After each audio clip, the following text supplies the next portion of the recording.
Es uno de los metales más utilizados del mundo. Cada día se producen más de 100.000 toneladas de cobre. Solo China consume más de 14 millones de toneladas al año. Para obtener una sola tonelada de cobre, hay que extraer casi 200 toneladas de roca. Pero, ¿alguna vez te has preguntado cómo se hace el cobre? Visitamos una de las minas más grandes del mundo para descubrir cómo se obtiene uno de los metales más apreciados del planeta.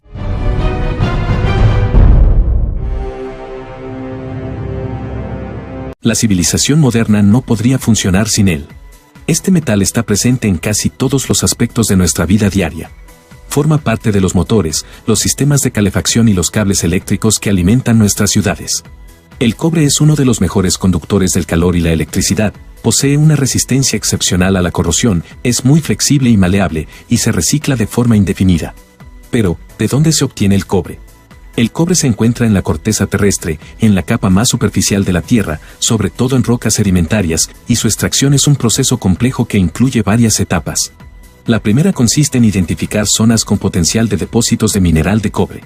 Esto requiere estudios geológicos, análisis de muestras y técnicas de prospección para encontrar lugares donde el cobre esté presente en concentraciones económicamente viables. La mina de Chuquicamata se extiende en pleno desierto de Atacama en el norte de Chile. Rodeada por un paisaje árido y extremo, esta gigantesca excavación es una de las minas de cobre a cielo abierto más grandes del planeta. Cada año se extraen más de 300.000 toneladas de cobre a partir de millones de toneladas de roca. Pero antes de llegar al valioso mineral, es necesario remover enormes capas de material estéril. En algunas zonas, el yacimiento alcanza los 100 metros de profundidad, lo que obliga a usar maquinaria colosal y toneladas de explosivos. Para extraer la roca que contiene cobre, se utiliza una enorme perforadora, que hace alrededor de 130 agujeros, conocidos como barrenos, de al menos 16 metros de profundidad, lo que equivale a la altura de un edificio de 5 pisos. En cada barreno se introduce una potente mezcla de nitrato de amonio y combustible, además de cierta cantidad de un alto explosivo llamado anfo, y luego se rellena con material estéril. Desde una distancia segura, un operario activa las cargas, haciendo que las explosiones se detonen en serie. Cada detonación es tan potente que podría derribar un rascacielos entero. El tiempo entre una explosión y otra es de aproximadamente 2 milisegundos. Este patrón de detonación está diseñado para fracturar la mayor cantidad posible de roca con contenido de cobre. Gracias a la tecnología y a los patrones de explosión que se diseñan, la energía explosiva fragmenta la roca bajo tierra, minimizando la dispersión del material y el polvo. Después de la explosión, y una vez que es totalmente seguro entrar a la mina, se comienza con la carga del mineral. Palas gigantescas levantan el material con su gran cucharón, y lo van depositando en estos enormes camiones de minería. Se necesita una tonelada de mineral para obtener 6 kilos de cobre. Por lo tanto, para obtener una tonelada de cobre se extraen casi 200 toneladas de mineral. Las excavadoras recogen la roca, levantando entre 55 y 88 toneladas de una sola vez. Esa roca contiene menos del 0,5% de cobre. Los camiones miden casi 7 metros de altura y tienen una capacidad de hasta 400 toneladas, lo que significa que podrían transportar hasta 300 vehículos. Como el tamaño de una mina a cielo abierto es enorme, su funcionamiento se maneja desde un centro de control, el cual se encuentra en una torre como las de los aeropuertos, desde donde se puede observar todo lo que sucede en el terreno. Pero, ¿cómo se transforma una roca de mineral oscuro en uno de los metales más usados del mundo? Liberar el cobre del mineral requiere distintas técnicas que varían según si el mineral es de tipo óxido o sulfuro. Para procesar mineral de óxido, se apilan las rocas en áreas especiales de lixiviación. El material se deposita en la periferia de la mina para iniciar el proceso de lixiviación. Allí se riegan con una solución diluida de ácido sulfúrico. Durante semanas, este ácido se filtra lentamente a través de la roca, disolviendo el cobre. La solución cargada con iones de cobre se recoge en estanques y se distribuye hacia la planta de procesamiento. En un canal especial, la solución de cobre se une con un reactivo orgánico y flota en la superficie. Luego se le añade una solución ácida que aumenta la concentración del cobre y lo hace conductivo eléctricamente.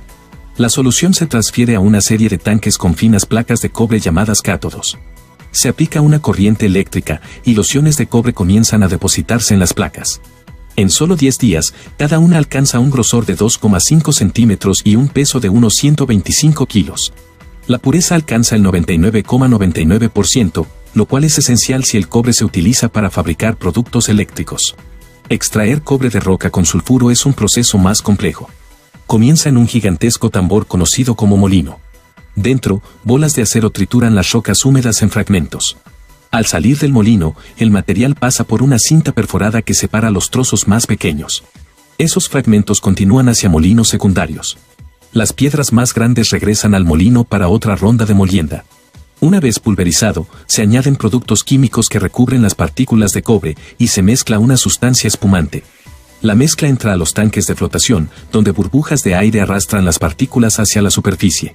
Esta espuma rica en cobre se recoge y se filtra, para obtener un concentrado con una pureza de entre 25 y 30%. El siguiente paso ocurre en la planta de fundición. El concentrado viaja por tren hasta enormes patios, donde se mezcla en capas con arena de sílice, conocida como fundente. Esta arena ayuda a eliminar impurezas durante la fundición. A temperaturas extremas, la mezcla se convierte en un líquido incandescente. La escoria, compuesta por hierro y otros minerales, flota, mientras el cobre se hunde. En este punto, ya alcanza una pureza del 60%. Luego pasa a un segundo horno, donde el contenido de cobre sube al 98%. El residuo fundido se vierte en una pila, una corriente de escoria candente que fluye como lava fundida. Al enfriarse, se solidifica y pasa a formar parte del paisaje. Mientras tanto, una grúa transporta el cobre líquido a otro horno, donde se realiza la purificación final. La pureza aumenta hasta el 99,4% y el cobre fundido se vierte en moldes, dando forma a grandes losas rectangulares llamadas ánodos. Estas losas se enfrían con rociadores de agua y se solidifican. Un cilindro hidráulico las expulsa del molde y un sistema automatizado las traslada a una estación de enjuague, donde se eliminan los restos del agente desmoldante. Después se envían a una refinería, a cientos de kilómetros de distancia. En la refinería se alcanza la pureza máxima. Los ánodos se sumergen en tanques con electrolito, y se enfrentan a finas láminas metálicas llamadas cátodos. Al aplicar corriente eléctrica, el cobre puro se transfiere de los ánodos a los cátodos. Las impurezas caen al fondo del tanque. El resultado es cobre con una pureza del 99,99%, apto para fabricar los cables más exigentes. Este cobre fundido se introduce en un horno vertical.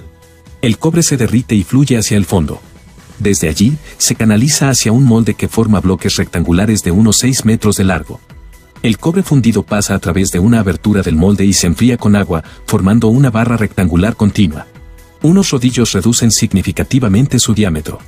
Al pasar por estas ranuras, la barra se transforma en una varilla de cobre de unos 7 milímetros de grosor. La varilla sale del sistema y la máquina la enrolla en forma de espiral. Los rollos caen ordenadamente sobre un carrete de acero. Luego una máquina comprime el rollo de cobre para que ocupe menos espacio durante su transporte. Este carrete de cobre puro será convertido en alambre conductor, listo para llevar electricidad a todo el mundo. Si quieres saber cómo se hace la plata, tienes el enlace en la descripción y en el primer comentario. Dale like al vídeo.